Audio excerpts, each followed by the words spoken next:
నమస్కారం, రుద్రా న్యూస్ కు స్వాగతం.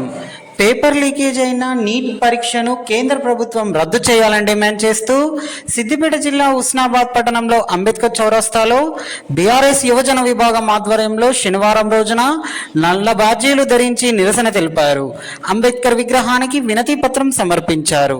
నీట్ పరీక్ష పేపర్ లీక్ అవడంతో లక్షలాది మంది విద్యార్థుల భవిష్యత్ ప్రశ్నార్థకంగా మారిందని బీఆర్ఎస్ నాయకులు ఐలేని మల్లికార్జున్ రెడ్డి అన్నారు.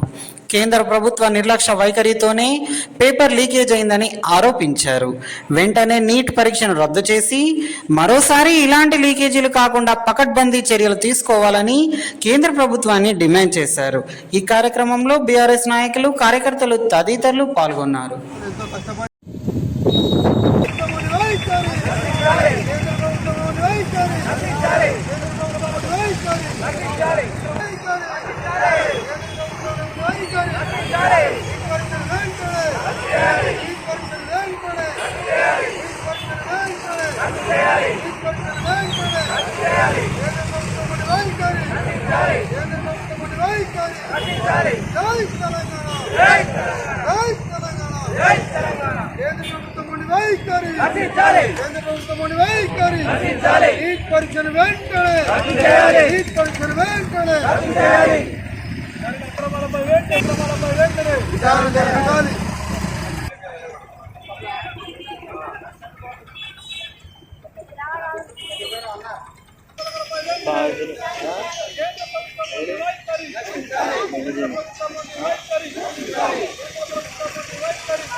ఈ సందర్భంగా కేంద్ర ప్రభుత్వాన్ని డిమాండ్ చేస్తున్నాం.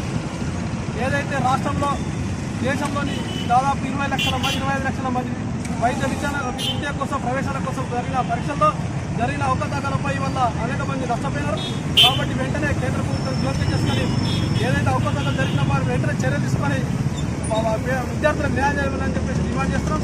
అదేవిధంగా ఈ కేంద్ర ప్రభుత్వం నిర్లక్ష్యం వల్లనే లీకేజీలు జరగడం జరుగుతుంది. తప్పకుండా చర్యలు తీసుకొని కేంద్ర ప్రభుత్వం ఇప్పటికైనా పేద విద్యార్థుల కోసం న్యాయం చేయాలని చెప్పేసి బీఆర్ఎస్ పార్టీ పక్షాన మేము డిమాండ్ చేస్తున్నాం.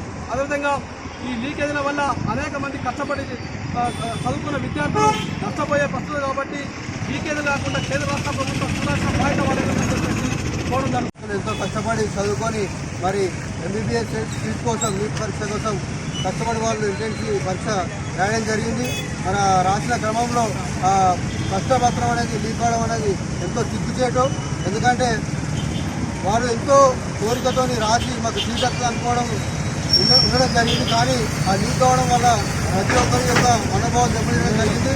కావున ఇలాంటి మరొకసారి జరగకుండా పరీక్షను రద్దు చేసి ఆ విద్యార్థులకు న్యాయం చేయాలి. అలాగే పరీక్ష పత్రాలు ఉన్న చోట ఏదైతే ఉందో వాళ్ళ సిసి కెమెరా లేకపోవడం, అలాగే కనీసం సెక్యూరిటీ గార్డు కూడా లేకపోవడం అనేది చాలా ఘోరమైన పరిస్థితి. దీన్ని మా విద్యా నాయకుల పక్షాన మేము తీవ్రంగా ఖండిస్తున్నాము. ఇలాంటి ఇంకోసారి జరగకుండా కేంద్ర ప్రభుత్వం చొరవ తీసుకొని ఇలాంటి ఎగ్జామ్ను రద్దు చేసి పేద విద్యార్థులను అలాగే దేశవ్యాప్తంగా ఉన్నటువంటి విద్యార్థులందరూ కూడా ఆదుకోవాలని మనస్ఫూర్తిగా కోరుకుంటున్నాం.